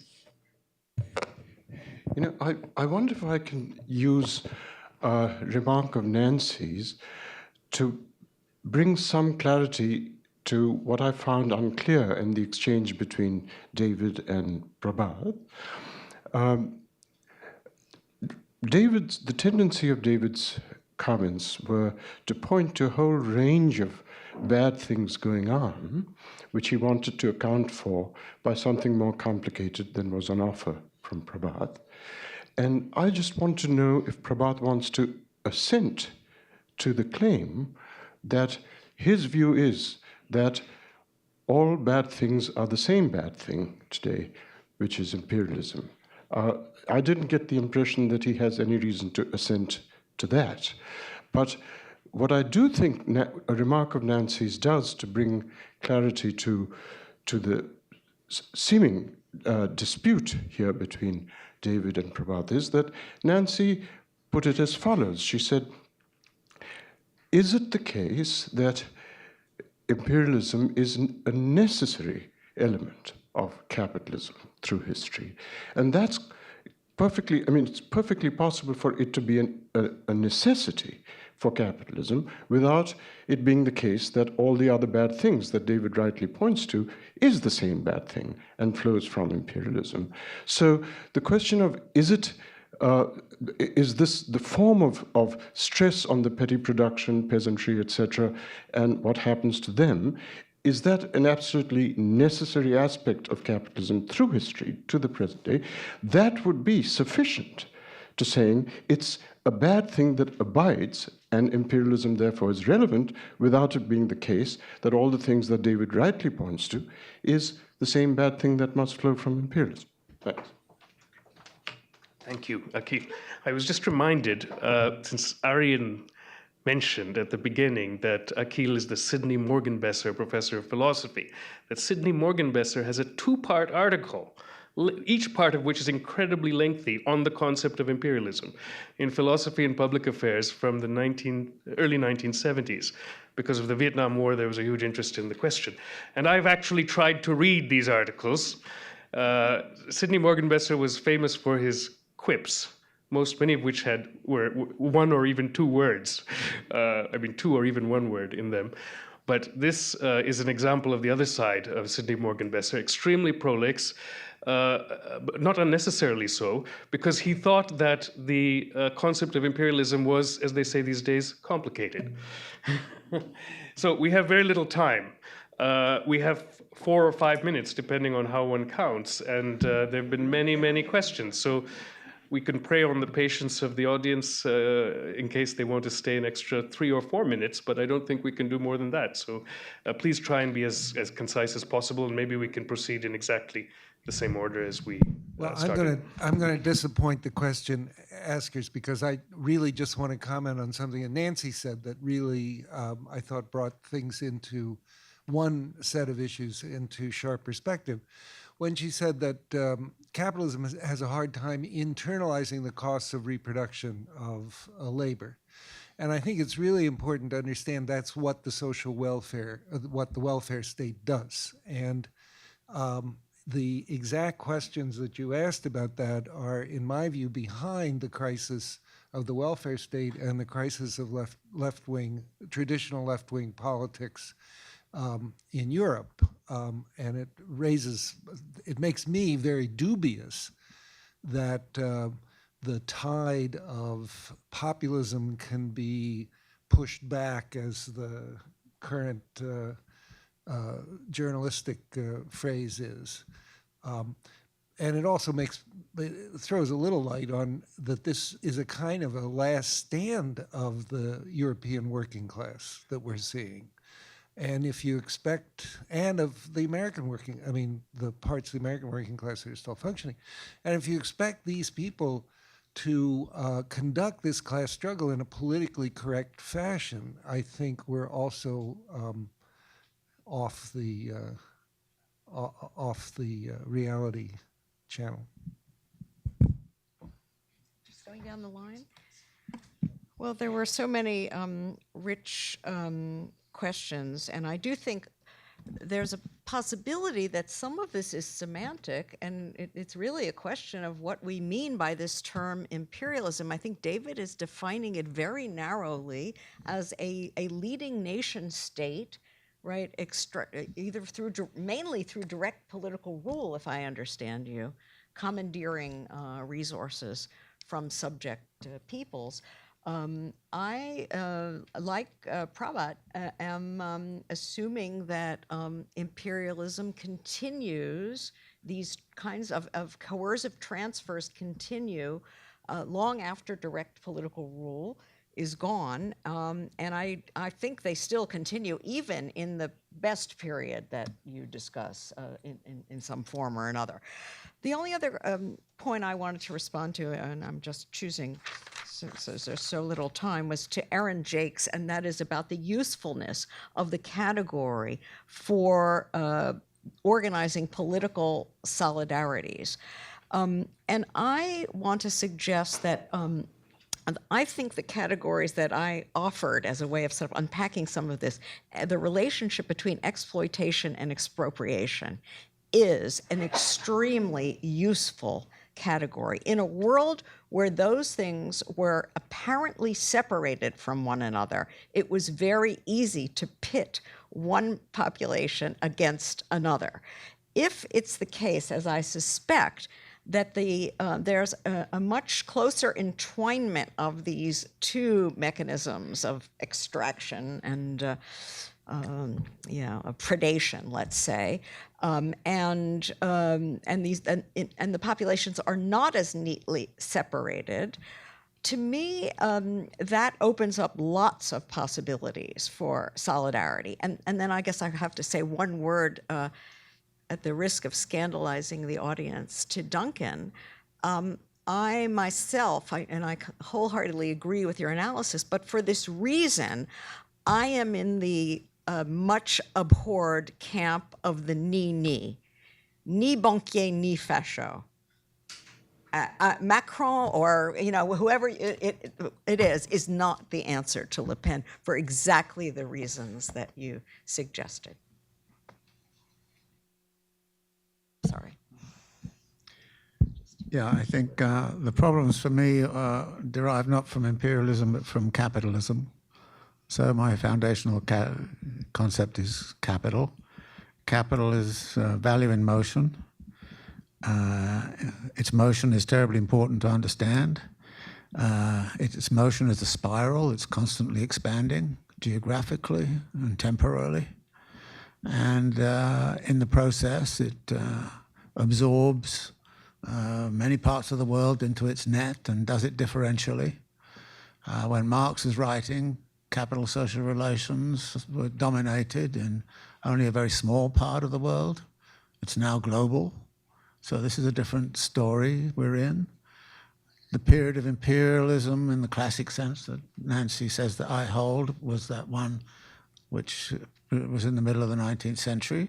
The neo-colonial form of imperialism has been was dominating in many ways after that, although there were imperial structures. As you know, they went to war in the 1930s, and this was, a regionalization of capital into distinctive struggles, elements of which you see in the current situation. There are regional hegemons around that are essentially exercising dominant power within their region, and there's geopolitical conflicts emerging. These are the kinds of things we need to track. And my objection, it's kind of interesting, Prabhat agreed with everything I said, but he didn't mention it in his book about imperialism. It was ignored, yeah. So that's my problem, that it puts something, so I would want to talk about the dynamics of capital and what the dynamics of capital is about and how necessary uneven geographical development is to that dynamic, and how there is not only accumulation by expanded reproduction, but there's what I call accumulation by dispossession, but there's also appropriation through realization and distribution. That is appropriation in the market.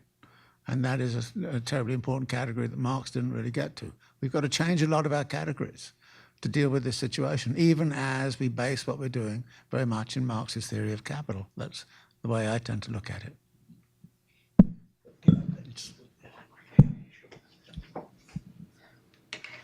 Yeah. I'll be very brief. I am not talking about Indian, Chinese, Canadian imperialism. I am actually talking about a situation where the main driving force today is globalized finance capital. And the effect of globalized finance capital, particularly on the petty production sector, is what I am talking about. And that, to my mind, is a continuation of the colonial relationship. You agreed with me about agrarian life getting destroyed. Agrarian life was getting destroyed in the colonial period. Agrarian life is getting destroyed today. What is common between then and now? That's basically what we are trying to ask in this book. And what is common is, of course, this whole question of the attack on petty production is essential for value of money and so on. The domestic bourgeoisie in most of these countries is in fact complicit, is integrated to this globalized finance capital. And that's a big change compared to the colonial period when bourgeoisie in many of these countries led the anti-colonial struggle. Today, it's on the other side. There was a very important question raised about program. Quite frankly, one does not talk about imperialism just for scholastic reasons. I think it's very important in order to derive a program from it. And the program I would derive is that because of this attack on petty production, is very important in these countries, certainly in big countries like India, China, and so on, that there be a worker-peasant alliance which is willing to de-link from globalization in order to put an alternative agenda in place. As long as you are integrated with globalization, no alternative agenda, and that I believe is a problem with the European left. Finally, I agree with Akil that there are many bad things are going on, but one particular bad thing is what we are talking about, namely the attack on petty production, the attack on agrarian life, which had been going on earlier and is going on now. Finally, value of money. I wrote 2 books before this. One was called Accumulation, Stability Under Capitalism. The other was called Value of Money. Both those, I don't know if you must be a student of economics, both those books are basically based on assumptions of constant returns. While this, a theory of imperialism introduces increasing supply price. That's the additional theoretical element. Thank you.